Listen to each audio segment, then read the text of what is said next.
All right, hey everyone, March the 7th, the year 2017. I'm reading Schuyler Barbeau's letter number 3. It's on Gary Hunt's website, Outpost-of-Freedom. Let's get started. Barbeau, A Voice from Prison, number 3. It's titled, I Will See Your Tyrannic Oppression and Raise You a Virus. It's dated October the 16th, 2016. I was recently reading the Trail Memorandum in opposition to the government's motion in limine related adverse possession document number 1052 that Ammon Bundy filed in the Federal District Court in Oregon for his refuge occupation case. In this memorandum of opposition explaining Ammon's purpose for the occupation and intent of adverse possession of the Malheur Wildlife Refuge, which is very interesting legal doctrine, it was said that, in fact, the government's arrest of Mr. Bundy came as a direct consequence of how effective his ideas, doctrine of adverse possession, were proving to be. On January 25th, authorities demanded Mr. Bundy's arrest in order to stop the virus that he was spreading. Those demands leading tragically to the shooting death of Lavoy Finicum. There was reference to a website, news article, and link, KOIN 6 News staff, militia at Malheur, virus was spreading. January 24th, 2016. http://koin.com. Well, you'll get the link. I'll post the link. You can read it. It's a long virus. 2016-01-29, militia at Malheur, virus was spreading. After reading that, I became inspired to spread my own virus. Things in America are out of control. I think everyone has seen that. There are tyrants, FBI, IRS, EPA, DEA, ATF, FLM, I think FLM stands for Federal Land Management, Forest Service, etc., running rampant, terrorizing and destroying citizens everywhere. Though mainstream media does not report it, and mainstream America is largely oblivious and or ignoring it. I will not expound here on what goes on so as not to divert short attention spans with a lengthy article. Those that care already know the issues. My situation is this. I'm still in prison, being persecuted for making my own gun. I thought I had the right to keep and bear arms. Guess I'll find out when I ask the judge. There's all my friends being persecuted in Oregon and Nevada for trying to restore the Constitution and defending their ways of life. Other friends are persecuted and being deprived of their rights. And there's so many other citizens out there all across the Union being oppressed in various ways. So what do we do about it? I ask this question everywhere I go and always get the same typical answers. I don't know. Or something involving waking people up and educating, petitions, advocating to representatives, protest, marches, and such. While these things are important and have their place, they are methods that mostly have no real widespread effect. The tyrants continue on. I believe some of the revolutionary generation in the 1770s had my same question in their minds when they were dealing with the British tyranny. They probably went around to their friends, family, neighbors, co-workers, and passers-by asking, what do we do? What do we do? They answered back with the same answers then as today. Let's send a petition to Parliament. Let's protest in front of the governor's house. Let's march in downtown Boston. Let's write articles in the newspapers and spread pamphlets. That stuff didn't work back then either. In fact, by the end of the war for independence, more colonists were loyalists to the crown and supported the British occupation. And more people were signing up to join the British Army than there were fighting against the British and joining the militia or Continental Army. None of the peaceful solutions accomplished anything.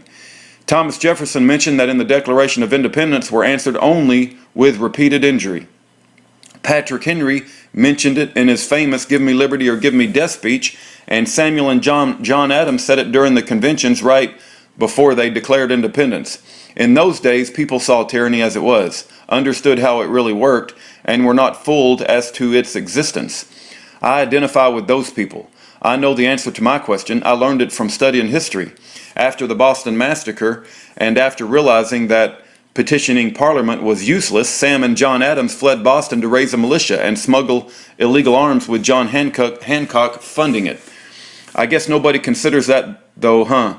Those brave patriots broke all kinds of laws and committed treason against the government, and America celebrates it every 4th of July. Instead of calling it Independence Day, we should call it Mass Acts of Treason Day, because that is what they did. Oh, but you might say, but we're a civilized society nowadays, or this is a democracy. We do things differently today. Well, the colonists said the same things in their day. If we want to fix the system, remove the corruption, if we want to end the tyranny, if we want to restore individual freedom and liberty, if we want to restore the republic, we must look to our history for the answer. And oh, what our forefathers did. And what did they do? They raised militias, acquired arms, and defended themselves, their loved ones, and their communities. Remember the story of Lexington Green? You might say, oh, but we must be on the high moral ground. The tyrants already started oppressing us long ago. They started murdering us citizens long ago. Everyone has heard of the Waco and Ruby Ridge massacres. How many blacks? How many aboriginals? How many others have been slain on the government's behalf? Hey, let's go ask Lavoy Finicum about the moral high ground. Oh wait, the government silenced his voice. We the people will always be on the moral high ground as long as our action are for a just and righteous cause, like removing tyranny and restoring freedom and liberty. Remember the anti-federalist fear of the new federal government replacing the British tyranny? They will always be on the low ground. Anytime you have a people wanting to be governed and people who want to govern, like two magnets attracting each other, you are guaranteed an eventual tyranny. Like Thomas Jefferson said, not more than 20 years should pass without a revolution, because the government can do a lot of damage to liberty in 20 years' time. Our state and federal legislators are never going to stop writing law. On average, every American commits 3 felonies a day. The more laws written and the more violators created, the more liberty that gets legislated away. What do we do when it's 4, 5, or 6 felonies a day? Do we just keep building more prisons and fill them up? We already have the largest prison population in the world and the highest percentage of convicted felons. It has to stop. The oppressors are not going to give up their reign and everything they've accomplished for democracy. You know what democracy is? It's a mix of socialist, fascist, Marxist, communist, monarchy, and dictatorship type governments all mixed together with a little republicanism mixed in, adding voting to add the people's will some representation. Don't be deceived any longer. Originally, to be Republican was to be anti-federal government. After the Constitution was drafted and distributed around the colonies, people split into 2 groups, Federalist and Anti-Federalist, Republicans. Eventually, Federalists became Democrats and the Republic became a democracy, sadly. The Republic that once was and the democracy we have now excuse me, we have now are 2 different things. And the distinction is realized by studying history and how patriots and statesmen of old talked about the republic. It's these Republican principles, those revolutionary principles, which have been abandoned over time due to the laziness, and which have yielded to the democratic principles of taking from the minority for the majority's sake. Democracy might be all fine and dandy for you until freedoms and liberties you care most about are taken away for the greater good. In a republic, it's freedom and liberty for all. Your individual freedoms and liberties are never up for a vote. Your personal rights can never be legislated away or infringed upon. But in a democracy, anything can be reached. The greatest amount of infringement taking place, I believe, concerns our Second Amendment. Congress found a way around the Second Amendment's prohibition of legislation by using their article. 1, Section 9, power to tax and regulate interstate commerce. On top of that, the American people have become lazy to do anything about this and have been conditioned to rely upon a standing military and law enforcement to defend against criminals and foreign enemies, so that the people would believe they don't need arms or that we need a militia to defend against democracy. Oh, I mean tyranny. I have been reading about a truly fascinating gentleman named Tench Coxe. To tell about him and some of the things he said in his writings, I will do a bunch of quoting from an article found in the William and Mary Bill of Rights Journal, Volume 7, Issue 2, Article 3. The article is titled, Tench Coxe and the Right to Keep and Bear Arms, 1787 through 1823, and you can find it online at scholarshiplaw.wm.edu. WMBORJ/Volume 7/Issue ISS2/3. The authors are Stephen P. Halbrook and David P. Koppel. It is a long article, but I only want to quote and talk about certain parts of it to make my point. Tench Coxe, a member of the second rank of this nation's founding members and leading proponent of the Constitution and Bill of Rights, wrote prolifically about the right to keep and bear arms. In this article, the authors trace Cox's story from his early writing in the support of Constitution through his years of public service to his political writings in opposition to the presidential campaigns of John Adams and John Quincy Adams.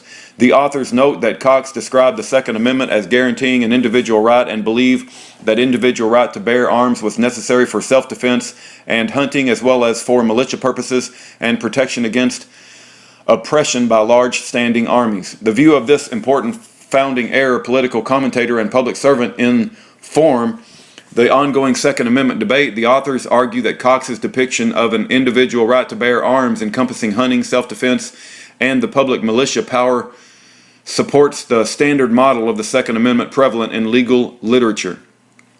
One part of a point I've been trying to make is supported by a little piece written in a newspaper. Remember the occupation of British troops in Boston in 1775 when General Gage proclaimed all citizens turn in their arms? Someone wrote, an editorial on Gage's proclamation stressed that an armed populace must keep government in check.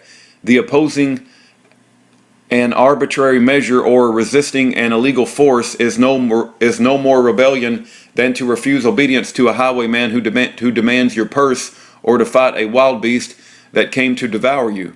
It is morally lawful in all limited governments to resist that force that wants political power, from the petty constable to the king. They are rebels who arm against the Constitution, not they who defend it by arms.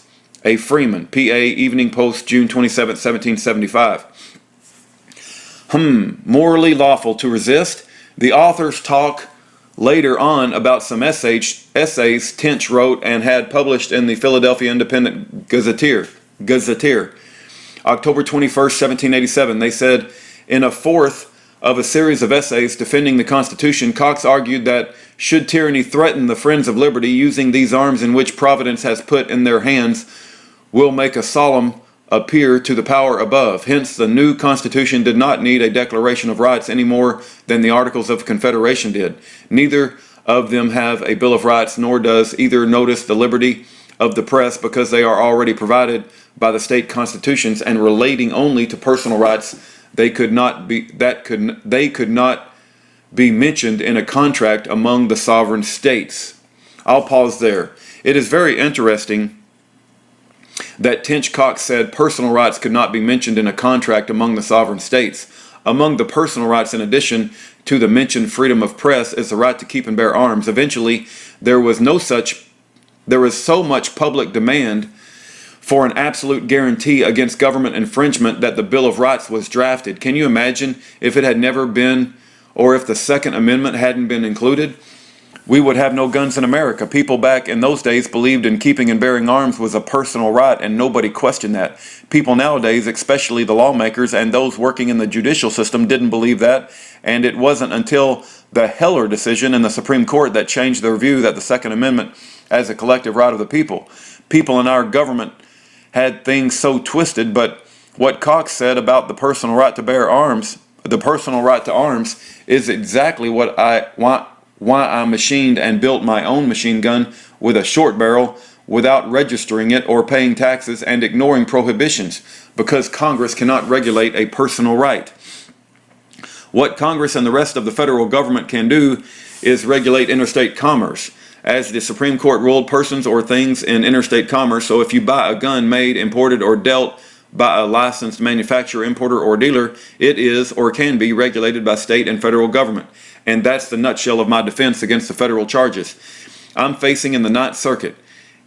In choose not to buy a regulated firearm in order to exercise my personal right to keep and bear arms instead of the privilege of being permitted to possess a firearm. And to continue on, as for the illegal danger of a standing army, the militia, who are in fact the effective part of the people at large, will render many troops quite unnecessary. They will form a powerful check upon the regular troops and will generally be sufficient to overawe them. Cox, an American citizen for Philadelphia Independent Gazetteer, October 21st, 1787. I would add, in addition to what Cox said, that about the militia being a powerful check on a standing military, that militia is the powerful check on the executive branch as a whole. Back then, everyone, Republicans, anti-federalists especially, was worried that the executive could take over as a monarchy because whoever is the president controls the military and all the executive agencies. Imagine if the people in the 1770s and 1780s saw what the executive branch has become today, and as many law enforcement agencies exist today, what they are authorized to do and how many are authorized to use deadly force. Maybe the framers of the Constitution would have added limiting provisions. Tench Cox wasn't the only one to make the argument that the militia would be sufficient to overawe a standing army. Noah Webster, in an examination into the leading principles of the federal Constitution on October the 16th, 1787, said, "Before a standing army can rule, the people must be disarmed. As they are in almost every kingdom in Europe, the supreme power in America cannot enforce unjust laws by the sword because the whole body of the people are armed and constitute a force superior to any band of regular troops that can be on any pretense raised in the United States." Noah also said in different essays, even the power of a veteran army could not subdue a patriotic militia 10 times its number, and the whole personal influence of the Congress and their parricide army could never prevail over 100,000 men armed and disciplined owners of the country. I say the supreme power has been enforcing unjust laws by the sword for a long time now. There are plenty of unjust laws out there, and if you disobey or try to challenge those unjust laws like I am doing, you get beaten, tased, shot, arrested, prosecuted, and thrown in jail or prison. You get destroyed. I have been destroyed.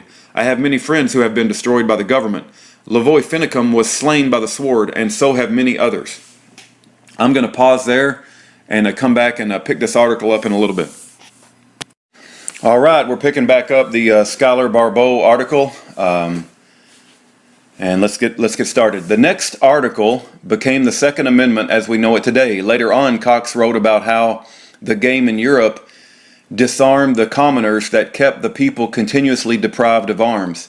The monarchs and lords could keep arms for self-defense and war-fighting locked up, and if they didn't allow anyone to hunt, then no one could keep arms and tyranny could go unchecked. Cox's writings show the error in the cafeteria approach to the Second Amendment. The right to hunt is integral to the right to own private arms. The right to private arms is an essential part of the both self-defense and of the public militia power. To be deprived of arms is, in the long run, to be deprived of a meaningful role in the governance of the republic. While hunting might, at first, seem to have little to do with politics, there was a direct connection between anti-gun laws that affected a personal activity like hunting and the advent of tyranny. Blackstone made exactly this point, as did each of the three major American constitutional treatise writers of antebellum America. Joseph Story, William Rawle, and St.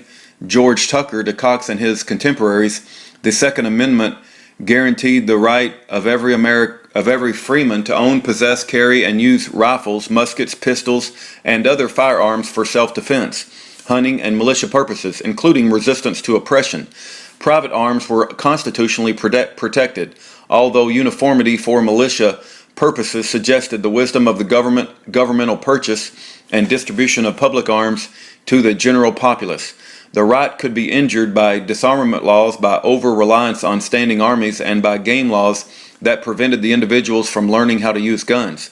I would add that today the federal government has a new way of injuring our right to keep and bear arms through commerce. I don't think the framers realized the insidious use of the Commerce Clause they added in Article 1, Section 8 to regulate and infringe on our Second Amendment. They might have added a provision to protect or rather exempt firearms commerce in America if they could have seen how the federal and state legislatures utilize the Commerce Clause to disarm and heavily regulate arms instead of game laws, disarmament laws, or standing armies. The Supreme Court has favored their own side of being a member branch of the general government over the rights of the citizens and has ruled the Second Amendment does not protect dangerous and unusual weapons like machine guns and short-barreled rifles. They have ignored the history and writings of Tench Cox and others. The courts, by nature, are not going to protect us from tyranny. They are too slow of a process, and when it comes to firearms, they are highly prejudiced. How can the citizens of America or militias defend against foreign enemies or domestic ones, including the government tyranny, if we can't have the means or the type of weaponry to effectively defend against any threat to liberty, including threats from executives, military, and militarized law enforcement? If the government could have their way, they would do just as the monarchs of old and new have done, enact disarming and hunting laws and take anything they think is not necessary to life. But it is not up to them. They have no delegated authority. There is no constitutional provision for the federal and state governments to prohibit or regulate our personal birthright to keep and bear private arms of any kind. The abuse of the commerce power should be everyone's central concern. I warn that Congress has taken full advantage of their Commerce Clause authority, and the courts rigorously enforce and expand the abuse. They have rebelled against our Constitution. Its preamble says, "To secure the blessings of liberty to ourselves and our prosperity, we do establish and ordain this Constitution for the United States of America." In what ways has all these gun control and regulating laws secured my blessing? In what ways has all these gun control and regulating laws security my blessed liberty to keep and bear arms that I made, or for anybody else's liberty? These laws have done the very opposite for me and many other citizens. They have turned us into criminals when we are only trying to exercise our Second Amendment personal rights. My point has been that the answer to tyranny and oppression is to make an appeal to heaven. Take up your arms and defend your own liberty and your neighbor's liberty, whether that neighbor lives in your neighborhood or in another state. We are all citizens here and all equal targets to be terrorized. Militia is an organized answer to tyranny and oppression where you become disciplined in the use of arms. Tench Cox, Jefferson, Madison, Smiley, Webster, Blackstone, and so many others never talked about answering tyranny with petitions and protesting, because they learned the hard way that those actions don't work. But they did find that arms and militia are far more persuasive and responsive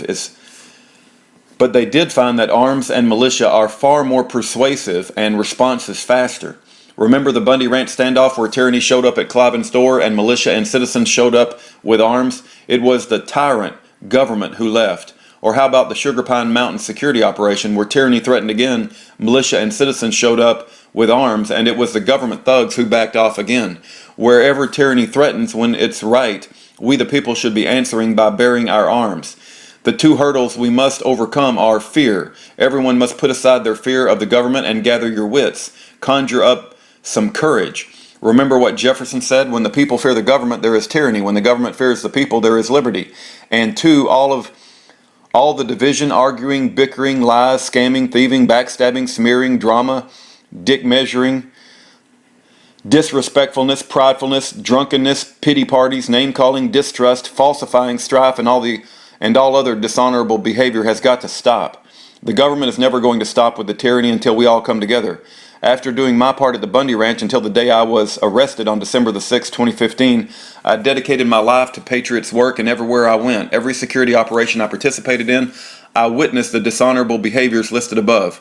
Every operation was threatened by those things more than the threats posed by the government. If we can't trust each other, our cause may be lost. On a positive note, I have and worked with some most outstanding patriots, and I am thankful for their honorable conduct.